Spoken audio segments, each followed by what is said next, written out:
My cousin once told me a curious thing one time. "I don't believe in hell," he said. "There is no kind of pain that a person can't get used to or even learn to appreciate." I've thought a lot about that. As long as we have the means to perceive our surroundings, we have the capability to appreciate it. If you've been on the internet long enough, you know what kind of absolutely vile things that people have come to love. I don't believe I'm any different. It started back in 2016. I worked my second year as a lab assistant for a pharmaceutical company, a large Midwestern one with the blue sunflower logo. Lower end of the pay scale, high end of the benefits kind of gig. I didn't have that much going on with my life. It was just this endless cycle of overtime, sleep, and overtime again. I had an apartment on the 3rd floor, a modern place with a huge elevator and reflective glass in the hallways. They had a deal with the company and offered a rent cut for everyone who worked there, making it a sort of corporate hangout spot along with a home. I thought I was going to hate it, but I ended up appreciating it. But there was a fire. I don't know what started it, but it turned the 1st floor into an inferno. I was fresh out of the shower when it had happened, barely covering myself with a towel. The alarms blared, and it was so quick. You can feel the flames eating the air around you before you could feel the heat, a hitch in your throat. It was hot enough for you to get boils by just stepping into the hallway. I tried making my way downstairs while my neighbor across the hall locked himself in his apartment. The last I saw of him, he and his family peeked at me through a closing door, their eyes reflecting the spreading flames from downstairs. I didn't make it far. Everything looked different in the smoke, and I got turned around. I tried to push forward, but it was too late. I knocked on doors, begging for shelter, but no one answered. I ended up in the corner of the hallway, pushed up against the elevator, feeling the heated metal melt the outer skin of my hand. Your throat closes up. You can see heat build on your arms, boils bursting like poxes. And before you pass out, you disassociate. You don't really believe that it's happening. I knew I should have panicked, but I just shrugged it off. It wasn't real. It was like another world, another me. It wasn't happening. It couldn't be happening. I had never experienced anything like it in all my life, so it had to be a hallucination. But that's the thing about experiencing something for the first time. You don't realize what it is. That's the best way I can describe it. Dying. I was only out for a couple of seconds, maybe half a minute, before the firefighters found me. They dragged me out and wrapped me in a blanket. I had 2nd-degree burns all over, a 3rd degree in some places. Those hurt less. It burns through the nerves. You don't feel that until you start to recover. Waking up was unreal. I didn't understand that I had been bandaged all over my head. I just thought that they had turned off the lights. I couldn't feel a thing, courtesy of a more than generous corporate health insurance and an even more generous dose of morphine. I remember somebody talking to me, but I could barely hear them on one side. An eardrum had ruptured and my left ear had fused to the side of my hairless head. "Oh, thank God," a voice said. "Thank God you're gonna make it." My little sister Sammy, she had flown in from Ottawa. I was in and out of consciousness for days. I had nightmares about pain and anxiety about the drugs wearing off. Sometimes I would hear machines beeping. Once a nurse changed a bandage and it felt like getting my skin torn off. I remember drawing in a breath to scream and then just gone, blackout. I'd get these glimpses of real life sometimes. Someone humming in the hallway, my sister talking on her phone, a beam of light hitting the bandage across my eye, tickling a damaged membrane. I prayed not to feel anything because I knew that it would just be more pain. Unbearable, mind-numbing agony. Your body turning inside and out, trying to heal everything at once, hitting biological dead ends over and over. I think it was night when somebody came into my room. They talked to Sammy, they sounded apologetic, and she cried. And then a little later, somebody else came into the room. They had something else to say. Her tone had changed. Hope. Please, she said, whatever it takes. They rolled me into an elevator and then outside. There was a mild breeze that stung like nails on my missing skin. Transport. Sammy calling out in the distance. We'll take good care of him. The prick of a needle. I couldn't feel a thing. I was out for at least 36 hours. When I came to, I was lying in a hospital bed looking up at the ceiling. No bandages covering my face. A soft gray membrane covering my left eye. I blinked it away and instinctively raised my arm to wipe it off. My arm was covered in a thick, dark ink-like substance. It clung to me like a putty, but I could barely feel it. I had never seen anything like it before. My entire body was covered in it. It was on my face too, and even on my eyes. But it worked as a sort of one-way mirror. It didn't block my vision. The closer you looked, the more translucent it was. I was fine. No pain, no restricted movement. Nothing. I sat up, accidentally pulling a couple of wires from my arm. I looked down at my body only to see that all-covering ink putty dry up and sink into my skin, like morning dew on a dry lawn. I didn't feel a thing, not even a tickle. A nurse came running just moments later, ready to get to work. Sammy was with her, but when they saw me standing there, it was like there was a cooling breeze seeping through the room. The tensions just melted away. I had never seen my sister in that state before, her hair having thinned at the edges of her ear, and the bags under her eyes looking purple, her face sunken like she had forgotten how to smile. But seeing me, she lit up like dawn. She ran up to me with her arms open and stopped. "Can I hug you?" she asked. "Are you okay?" "I think so," I said. "Yeah." And so we hugged. And over her shoulder, I could see a corporate representative waiting for me in the hallway. Now, if you're confused, just know that I was too. We're getting there. Information was spotty at best. Somebody threw around a project called Black Bell. The name, super adaptive nano liquid, was mentioned a couple of times. Basically, Sammy had given them the go-ahead to try a new treatment.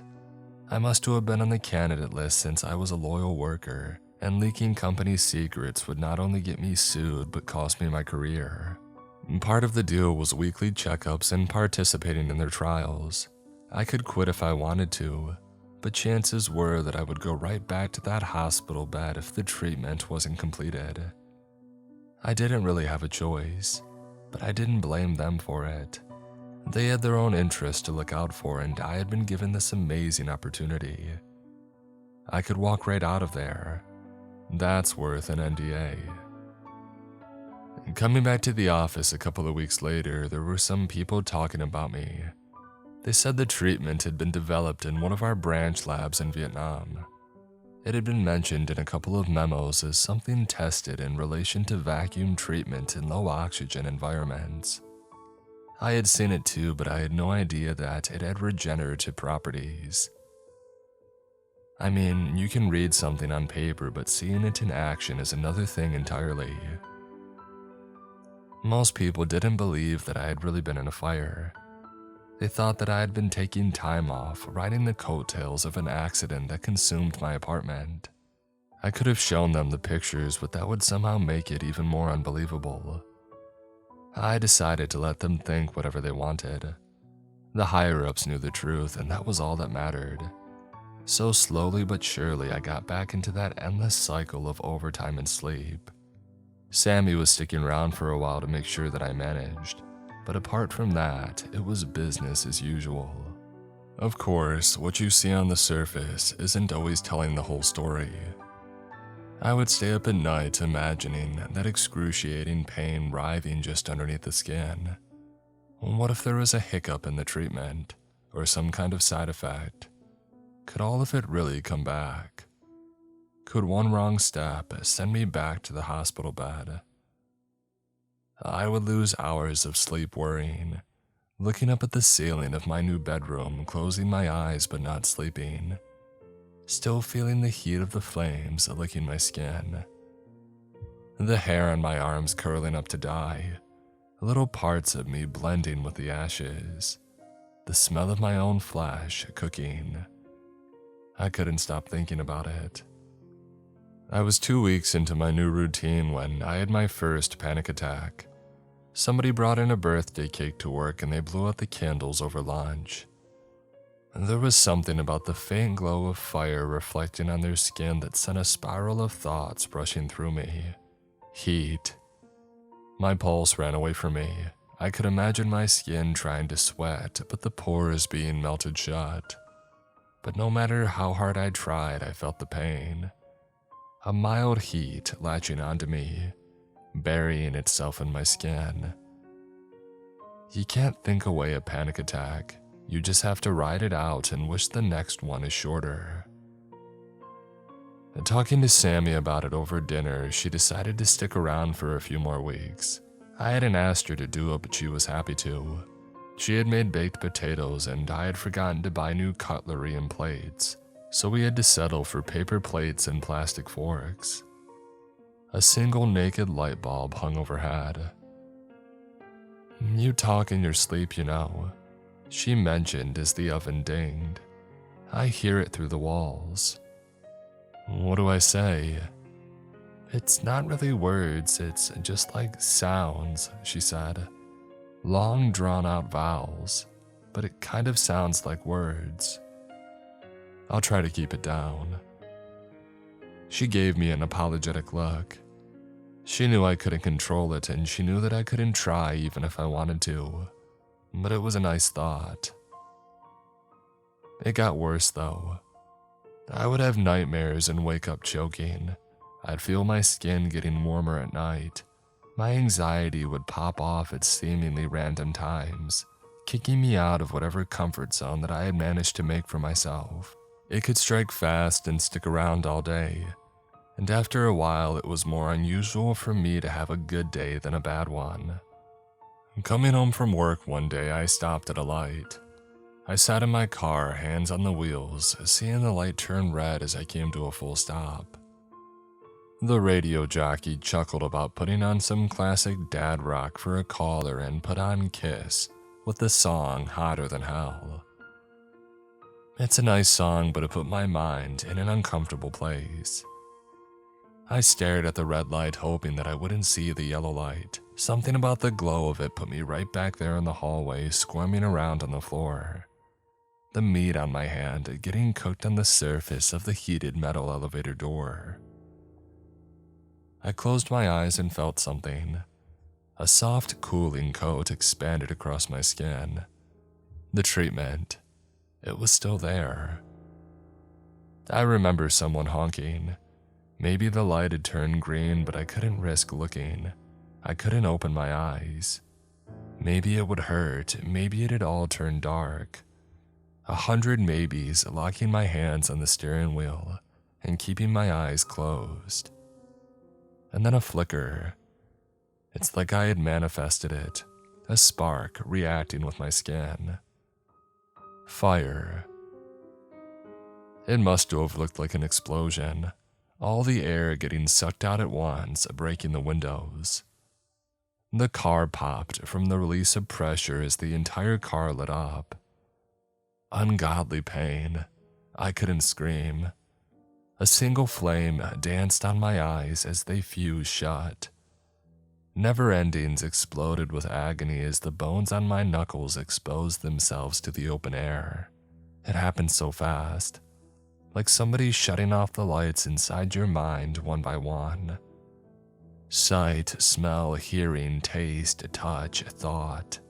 You can't breathe, there is no air. You don't know what you're doing and you can't feel yourself. Are you standing up, sitting down?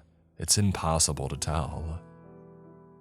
They say that I was completely engulfed in flames for a solid 2 minutes before a passerby managed to pull me out of the wreckage. They said that I was covered in a black liquid, which they thought was motor oil. I was dropped onto the pavement and the flames were put out by bystanders. The treatment kept me alive through all of it. Alive but suffering. It kept me on the edge of life, not allowing me to cross over, and the agony stuck with me for what felt like an eternity. But eventually the sirens came. The EMTs would never hear of what would be a second miraculous burn victim recovery. I would walk out of that hospital a couple of days later without any questions asked. The treatment put me right back to square one, perfect physical condition with a couple of mental asterisks. While the firefighters didn't understand what had happened, the corporation did. Apparently, my ceaseless obsession with fire was triggering an adaptive reaction. Basically, I was tricking myself. By thinking so much about burning, it became the normal state of being, and the treatment had adapted to it. It basically thought that I wanted to burn, and so it set me on fire. At least that's how it was explained to me. Knowing the cause of the issue helped, but also not. It's hard to put yourself in a state of mind where you're not allowing yourself to think certain things. It's like biting your nails or picking your nose. Thinking of how you can't do it makes it worse. Knowing that thinking too much about this one thing might cause a fire was as all-consuming as the flames themselves. Sammy didn't leave me though. She figured out a couple of things that we could do to alleviate stress. For example, I could start sleeping in the bathtub, and we could remove anything flammable. No drapes, no plastics. We also kept a fire blanket nearby. It was uncomfortable, but you can get used to anything. It was nice to know that it was there in case I needed it. A precaution. It puts you at ease and you stop obsessing over it as much. I would go to weekly checkups. They had me fill out forms, rating sensations and experiences on scales from 1 to 10 and rarely to often. A lot of it was generalized questions, but a couple of them were specifically made for me. These questions didn't have a standard answering sheet. There'd be some overpaid academic listing off questions with a nonchalant smile. Every week, a different smile but the same attitude. I got the impression that I wasn't the only one testing this treatment. The questions they asked implied that others were having trouble as well, but in completely different ways. Multiple choice questions like, how often do you forget to breathe? How often do you forget to sleep? How much is your sense of touch diminished? With possible answers ranging from hourly to monthly. I made more adjustments in my everyday life. Fire blankets, extinguishers. Once I filled the tub with water before sleeping as I felt an episode coming on. The ink would seep out of my skin to keep me from going hypothermic. It really was adaptive. Sammy did her best to help, but something she said stuck with me. As I was heading to work, she took some time cleaning out the tub. I asked her if she was okay doing that. Oh, it's not that different from changing bandages, she said. You gotta adapt either way. At least there's no pain, right? Trauma seeps into you like a poison. The bad days become the new normal, and the good days become this impossible ideal that you strive to get. That perfect day without that sinking feeling in your chest, where you can sleep a little longer without waking up tired, where you can say that you had a nice dream and can afford to put some effort into caring for yourself. Have that extra long shower, the freshly pressed clothes. But I couldn't do that. I'd be balancing on the edge, ready to burst into flames. I wouldn't wear my best clothes. I would stay in the tub at night. I would keep my distance from my sister and my coworkers. All these little things you do to keep yourself from becoming a problem. And even then, things would spiral out of control. It happened once as I was going from the supermarket to my car. I don't even know what made me snap. Suddenly, it was all just fire. I burned all my groceries and I was left exposed in the parking lot, covered in ash and writhing in pain. It was a short enough burn for my nerves to stay, making me feel every boil and crack in my skin, blood and soot on the concrete. The most embarrassing time it happened was at work. I felt it coming and I hid in the bathroom again.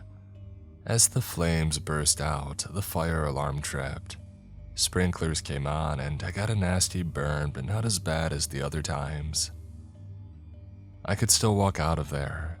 I draped myself in a jacket and had to walk in front of all my coworkers, naked from the waist down and covered in boils. After that, I was put on paid leave while my treatment continued. We were going to work out an action plan with a therapist, but they had some trouble getting one that was available at this level of corporate secrecy. So while it dragged on, all I could do was wander around and try my best not to think of something that could burn my house down at a moment's notice. It was getting to me, and I suspect to Sammy as well. One night, it happened in the bath. I had an awful dream which shook me right awake. The bathroom was pitch black. Despite my eyes being open, it was dark, and then it spiraled into this thought of my eyes having fused shut. It pushed that first domino in my chest, and by the time that I got out of the bath, I was on fire, casting crawling shadows along the walls. Sammy came running. She tried to help me, but she ended up burning her hands. I pushed her away, giving her another burn on her neck. I pulled myself into the bath and turned on the water. It's hard to do when you don't have any skin on your fingers. Blood is slippery and the knobs in the shower can be a bit finicky. The fire alarm was going crazy, but Sammy managed to turn it off. Concerned neighbors came knocking at the door and she had to turn them away with a bleeding neck and hands. And I just lay in the bath watching the last embers on my skin disappear, putting me back in the soothing dark. I locked the door, begging for the night to be over. Things got complicated after that. Of course, Sammy didn't want to leave, but the bandages on her neck and hands broke my heart. The way she winced as she made herself a peanut butter jelly sandwich, the salt stinging her wounds. I lied to her and said the company was bringing over a live-in care provider. I wasn't completely untrue, it had been discussed, in passing. I waved goodbye to Sammy from the kitchen window. A cab drove off with her and I could finally relax. She was out of harm's way. My way. I tried to deal with my anxiety in other ways. I went out a lot, and booze helps a bit, especially if there's a lot of distractions. Live bands playing loud music, pretty girls waving their long hair around. Anything to get the finger in your mind away from that first domino that sets you spiraling into oblivion. I thought that I could make something fun out of it. Once when I got really drunk, I tried showing it as a party trick to a couple of barflies. They thought that I was kidding around and that I was some kind of fire breather or something. So when I willingly set myself on fire, they were horrified. They didn't know about my treatment. So when the dark ink covered my skin, it looked like I had been turned into coal. Their eager twisted as they ran screaming back into the bar. One of them called the police and another fainted. They covered their noses, trying not to breathe in my fumes. I locked my knees into place, forcing my body to stay upright past the snapping musculature. My head dangled as my neck gave out. I fell face first into a puddle, but the treatment had stopped me from suffocating. An inch of water and it would have killed me. And by the time that a patrol arrived, I was long gone, leaving my tattered clothes in a black pile. I knew the roads well enough, I didn't care anymore. Coming home that night, I considered my options. I could keep going down this path, hoping that something would change, or I could struggle and kick my way through a life lived on the precipice of pain. No matter what I did, there would always be that fear brewing in the back of my mind, reminding me that I was never far away from the gates of my own hell. I sat on my balcony for a while looking up at the stars. There was something beautiful there, a kinship. They burned too, but they hadn't known another life. Perhaps that was the way to go. The next day, I took my car and I drove into the desert. I parked and left a note. No valuables. I hid the keys under the front tire, stripped down, and put my clothes under the hood. There was no point in them getting burned. I wanted a fresh pair when I got back, if I got back. And then I walked. I felt the sun on my skin as I sensed the heat boiling at the edge of my mind. "Come on," I muttered. "Come on." I made myself think of it. I forced myself into it. I kicked myself down the black spiral in my mind and I let the impressions take over. "Come on," I begged. "Get it over with." And when the flames came, I was relieved. I just let it happen. The fires burning my eyes shut and sucking the air out of my lungs. My body crackling and popping, breaking at the seams with every twist and turn. Your senses disappear, you can't scream. And with the treatment keeping me alive, I locked myself in a spiraling struggle as my body was repaired and burned over and over. Acrid flesh, ammonia, and burnt hair coming and going as my sense of smell circled. Flashes of light as my cornea struggled to remain. A violent sound coming and going, like a screaming wave crashing into my skull. Never-ending pain. The kind of agony where a second turns into lifetimes. But it was too late. There was no one coming to save me. What had I done? You don't really taste anything. There might be little spots of blood, leaving an impression of iron on your tongue, but it came and went. Same with touch. It would be pain or nothing. After a while, I stopped trying to breathe. I let my throat stay closed and the treatment would keep me alive. I would feel my heart slowly adapting. I realized that if I was calculated, I could make micro movements in bouts of muscular repair, meaning if I tried long enough, I could move, but only so slightly. I remember laying in the sand. The flashes of light were darker. It must have been nighttime. I had managed to move my hand straight into view, so I could see my own fingers. And there'd be darkness, a little light from the moon, a flash of clarity showing a coal-wrapped skeletonized hand, liquidized boiled fat staining the black sands around me. I tried to think, but even my brain was affected. There would be long stretches of time where I sensed this gate in the back of my head, barring me from chasing any complicated thoughts. I couldn't remember my name. I could just think of something short and immediate. Bursts of effort and strain. As my lungs came and went, I could think of sounds to make, vowels mostly. I settled on a couple that I found easy to repeat, just to remind myself that I was alive. E and O sounded particularly nice. Yo, yo, yo. As I couldn't see or hear anything, my mind started to fill in the blanks. The waves of painful screeching in my ears started to sound like voices in music. The flickering lights began to look like angels. I would have conversations with them, and the pain would lull into a background noise, a nuisance at most. I would have these presences sit down next to me. One had a voice like a beautiful piano, talking sonatas that would make me weep. Another would lie down next to me and wrap their arms around me, their breath on my neck like a soothing wind.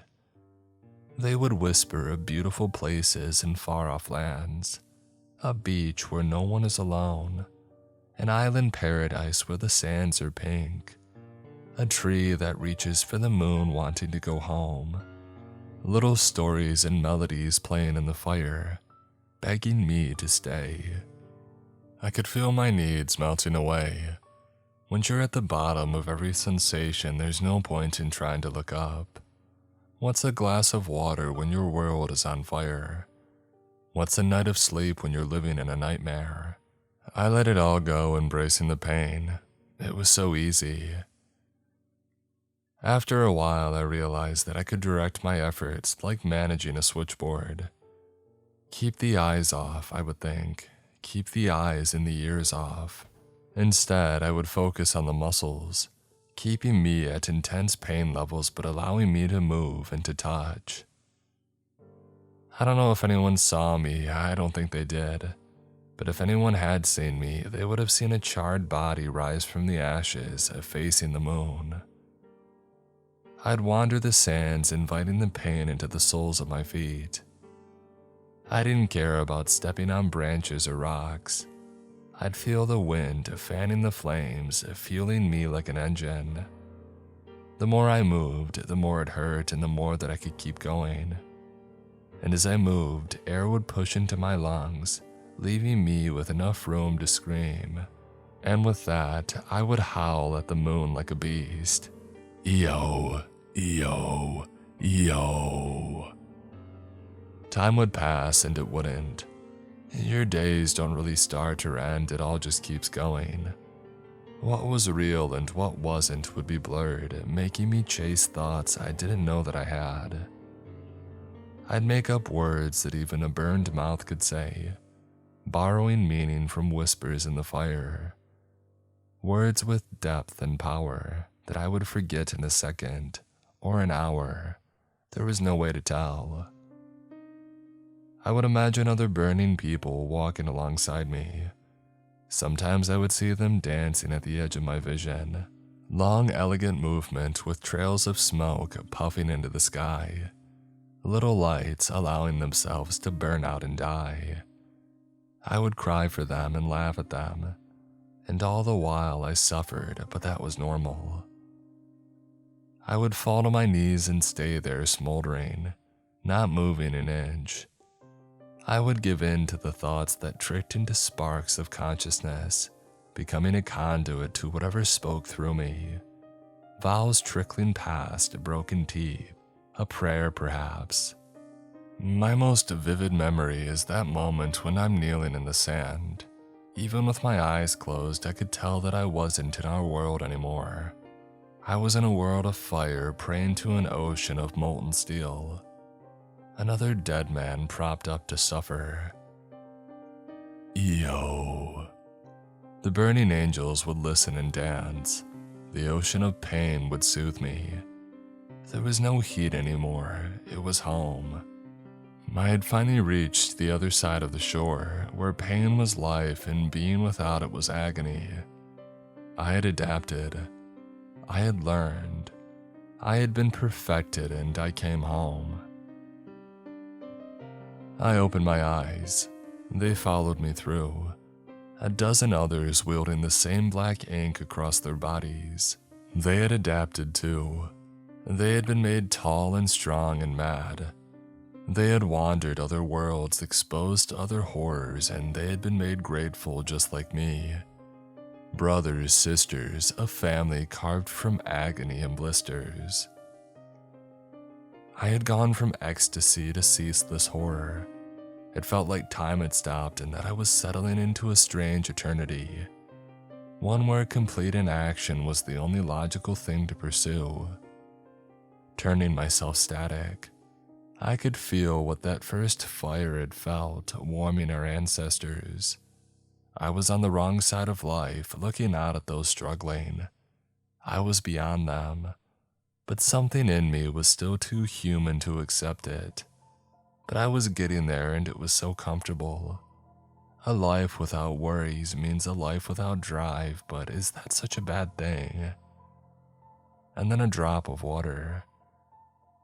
I didn't feel the first one, but as the rain gathered, the flames died. I had been in pain so long that being without it made me sick. All those little systems of my body that I had forgotten are cast away, coming back to me. Eyes, ears, taste, each and every one more terrible than the other. I cried and begged the heavens to send me back, but I was forgetting the right words and the broken spots in my brain were coming back to me. The heavens couldn't hear me and I couldn't make them listen. I lay there for hours hoping that I would dream myself back to that other world where I belonged, but I had lost it. My car had been towed. People had looked for me, but they hadn't found me. All in all, I figured I had been gone for a couple of days at most. Turns out, it was 16 days in total. A lot of people thought that I had been kidnapped or killed, and for the second time in less than a year, Sammy would see me come back from the dead. The treatment was deemed too dangerous. They didn't specify why. Maybe the discussion with the therapist got a little out of hand when I started to talk about ink-covered angels. Or maybe it was my desire to put myself back on fire. Either way, they had a kill switch to deactivate the whole thing, and they used it. Made me cough up something akin to a metal glob. They put it on a metal tray and moved it to a liquid nitrogen container with a stylized blue sunflower logo. It was strange looking at the treatment like a separate physical thing. It had been a part of me, and losing it felt like removing an organ. I know I should have felt different once it was off, but it didn't. I still had the same thoughts, the same problems. But now that I thought about the fires, I didn't know whether to long for them or to cower in fear. Maybe both. At least I didn't have to worry about hurting anyone. I was still on paid leave. I moved in with Sammy for a while just to get a change in environment. I met some new people and I grounded myself a bit. It's so easy to lose sight of the little things when your mind is in 10 different places. Sometimes you don't need much to make your day. A pat on the shoulder, a cool drink after a long day. The little things can do wonders. I eventually made my way back home. I returned to the office. I got a new place that didn't have a bathtub. I started talking to people without shying away, and I'd keep my eyes on the traffic lights when I came to a full stop. I had crossed the line where pain didn't scare me anymore. When you have known what I know, everything else seems dull in comparison. And if push comes to shove, I've lived through the worst of it.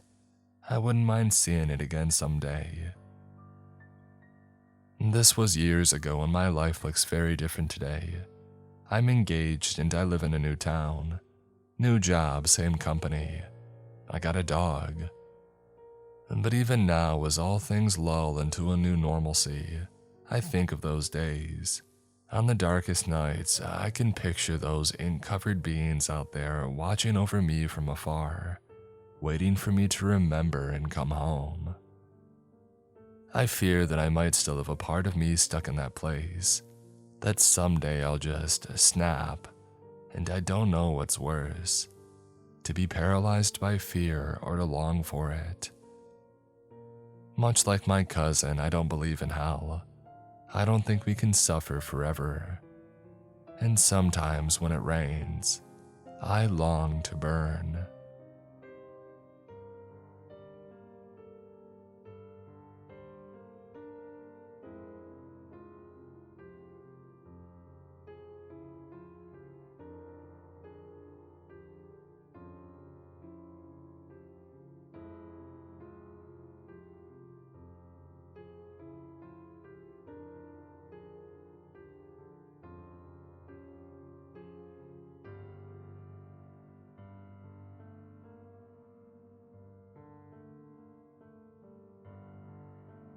Susan Corndecki,